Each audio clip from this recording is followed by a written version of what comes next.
Dalam hadis riwayat Tirmizi yang lain dari Jabir bin Abdullah, Nabi bersabda, "Ma min ahad yad'u bi du'a illa atahu Allah ma sa'al aw kaffa anhu min as-su'i mislah ma lam yad'u bi ithmin aw qati'ati rahim."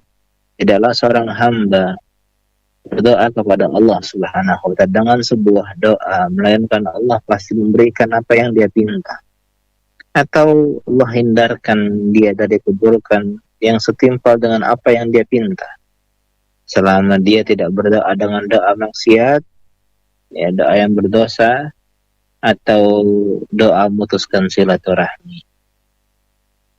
Jadi orang yang beriman, yang berakal, tidak akan mungkin meninggalkan doa, karena dia paham doa adalah senjata yang bisa menghindarkan kita dari bencana, menenggak kita dari takdir yang buruk, bahkan mengangkat wabah bencana musibah yang menimpa kita.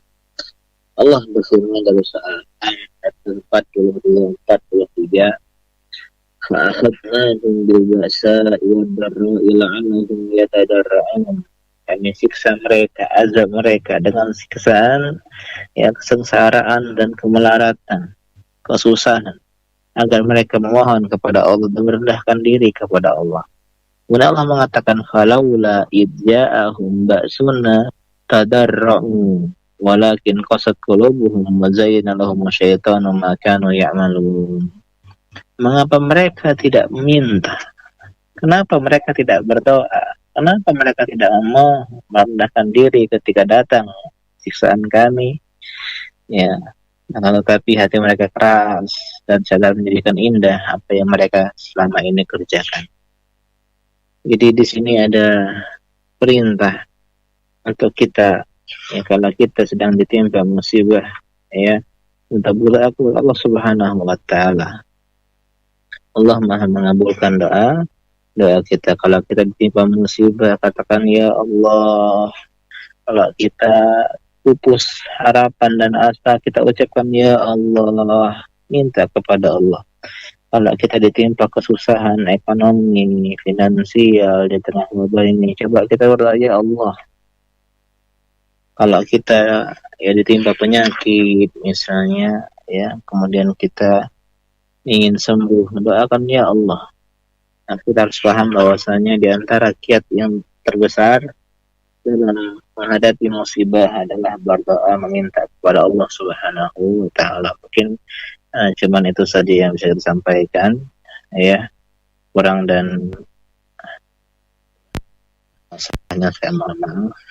Jadi hanya satu kaidah pada malam hari ini. Insyaallah kita selanjutnya sisahkan kepada moderator. Baik Ustaz, jazakallah khairan atas ilmunya yang disampaikan pada kesempatan malam hari ini. Tayyib ikhwatal iman, para pendengar dimanapun Anda berada, bagi yang ingin bertanya kami buka di sesi tanya jawab. Bisa langsung kirimkan pertanyaan Anda melalui pesan singkat ataupun WhatsApp di nomor interaktif di 08227817155837, atau bisa langsung dihubungi di media-media yang mengikuti relay pada kesempatan malam hari ini. Tayyib ikhwatal iman, para pendengar dimanapun Anda berada, kita langsung masuk ke sesi tanya jawab. Sudah ada pertanyaan masuk ini, Ustaz? Ya. Assalamualaikum warahmatullahi wabarakatuh. Waalaikumsalam. Jika kita sholat sendiri di rumah dengan sholat maghrib, isya, dan subuh, apakah suara dikeraskan atau dikecilkan, Ustaz?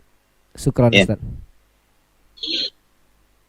Jawabannya adalah boleh dikeraskan dan boleh juga diluruskan. Jadi boleh dua-duanya. Allah a'lam. Baik Ustaz, kita masuk ke pertanyaan selanjutnya. Assalamualaikum Ustaz. Waalaikumsalam. Mau bertanya, adakah hadis kalau maghrib membaca doa kunut? Karena setahu saya cuma subuh yang ada doa kunutnya, Ustaz. Syukran, Ustaz. Ya. Kunut. Ya, ulama berbeda pendapat soal kunut sholat subuh. Dan yang lebih tepat adalah hadisnya lemah sehingga tidak disyariatkan kunut subuh. Meskipun yang masalah ijtihadiyah, masalah khilafiyah. Kemudian ada yang namanya kunut witir. Kunut witir Ini adalah kunut yang disyariatkan, terutama di beberapa hari di akhir bulan Ramadan. Kemudian yang ketiga, ada yang namanya kunut nazilah. Kunut nazilah adalah kunut yang disyariatkan ketika kaum muslimin ditimpa suatu musibah, bencana, atau hal besar. Seperti misalnya ada serangan dari musuh, ya, menyerang kaum muslimin di belahan dunia, seperti kemarin di kasus Rohingya Myanmar, ya. Ini kita bicarakan kunut nazilah. Dan kunut nazilah itu bisa di mana saja, di salat anak-anak, bisa di salat subuh, maghrib, atau yang selain. Dan saya memandang kunut yang ditanyakan ini adalah kunut nazilah, karena sebagian ulama membolehkan kunut nazilah saat ini ketika sedang ditimpa wabah COVID-19 seperti sekarang, ya, sehingga diperbolehkan kalau yang dimaksud adalah kunut nazilah, baik salat subuh, salat maghrib, atau salat yang lainnya. Allah Ta'ala. Jazakallah khairan Ustadz atas jawabannya, semoga dapat didengar baik oleh sang penanya. Kita masuk ke pertanyaan selanjutnya, sudah masuk lagi di via WhatsApp. Assalamualaikum Ustadz. Waalaikumsalam. Afwan, saya mau bertanya, bagaimana hukumnya sholat jika kita lupa mandi junub? Baik Ustaz. Iya. Di antara syarat sholat adalah taharah, bersuci dari dua. Yang pertama dari najis, yang kedua dari hadas, dari hadas kecil maupun hadas besar. Bagaimana kalau kita lupa syarat tersebut? Maka jawabannya adalah kita segera salat, ya, kita segera bertaharah. Misalnya lupa mandi junub, maka dia harus mandi junub dan dia harus mengqadha salat yang dia tinggalkan. Misal seseorang bermalam dengan istrinya, berhubungan badan di suatu malam, kemudian ketika pagi harinya dia lupa untuk mandi junub, dia wudhu saja, kemudian dia sholat subuh, kemudian di siang hari, misalnya di jam 10, dia baru ingat semalam berhubungan badan, paginya belum mandi, maka saat itu juga dia harus mandi junub, kemudian dia sholat subuh 2 rakaat. Allah Ta'ala. Baik Ustaz, syukron atas jawabannya, semoga dapat didengar baik bagi penanya. Sebelum kita memasuki pertanyaan terakhir Ustaz, mungkin saya ulangi lagi, bagi yang ingin bertanya silakan langsung di nomor interaktif, kirimkan pertanyaan Anda melalui pesan singkat ataupun WhatsApp di nomor 082278175837. Langsung saja mungkin kita bacakan di pertanyaan terakhir Ustaz. Bismillah. Saya mau bertanya, manakah yang harus saya dahului, membayar hutang saya atau menafkahi keluarga saya Ustaz? Syukron. Iya, kedua-duanya adalah kewajiban, ya. Menafkahi anak istri adalah kewajiban, dan membayar hutang adalah kewajiban. Hanya saja mana yang lebih didahulukan, maka kita lihat waktunya, ya. Mana yang lebih longgar waktunya. Kalau hutangnya bisa dibayar kapan-kapan saja, sedangkan nafkahnya mendesak untuk saat ini, untuk bulan ini, maka kita dahulukan menafkahi anak istri kita.